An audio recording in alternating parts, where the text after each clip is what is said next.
విశాఖపట్నం సముద్ర తీరం ప్రశాంతంగా కనిపించే ఈ నీలి జలాల్లో ఇప్పుడు అణచలేని శక్తి ఉదయిస్తోంది.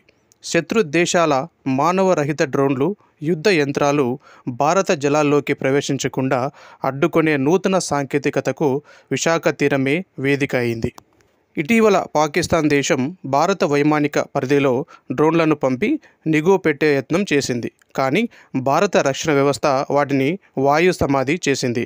ఇది దేశానికి గర్వకారణమనే చెప్పవచ్చు. అదే ఉదాహరణను తీసుకొని ఇప్పుడు సముద్ర జలాల్లో కూడా తక్షణ ప్రతిస్పందన ఇవ్వగల యాంటీ డ్రోన్ టెక్నాలజీలను భారత ప్రభుత్వం అమల్లోకి తీసుకొచ్చింది. ఈ లక్ష్యాన్ని ముందుకు తీసుకెళ్లేందుకు విశాఖలోని హిందుస్థాన్ షిప్ యార్డ్ సంస్థ మరియు పెంటగాన్ ఇండియా ప్రైవేట్ లిమిటెడ్ కలిసి కీలక ఒప్పందం చేసుకున్నాయి. ఈ ఒప్పందంలో యుద్ధ నౌకల్లో అత్యాధునిక యాంటీ డ్రోన్ వ్యవస్థలు ఏర్పాటు చేయనున్నారు. ఒకేసారి 30 కిలోమీటర్ల దూరంలో ఉండే డ్రోన్లను రియల్ టైంలో ఈ డ్రోన్స్ గుర్తిస్తాయి.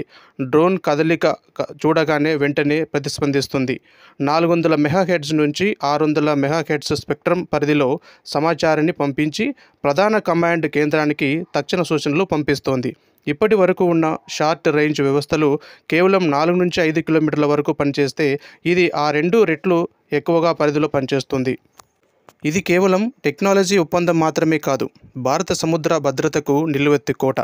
ఆత్మనిర్భర్ భారత్ కృషిలో భాగంగా దేశీయంగా అభివృద్ధి చేసిన ఈ వ్యవస్థ సముద్ర తీర రక్షణకు కీలక మార్గదర్శకంగా నిలవనుంది.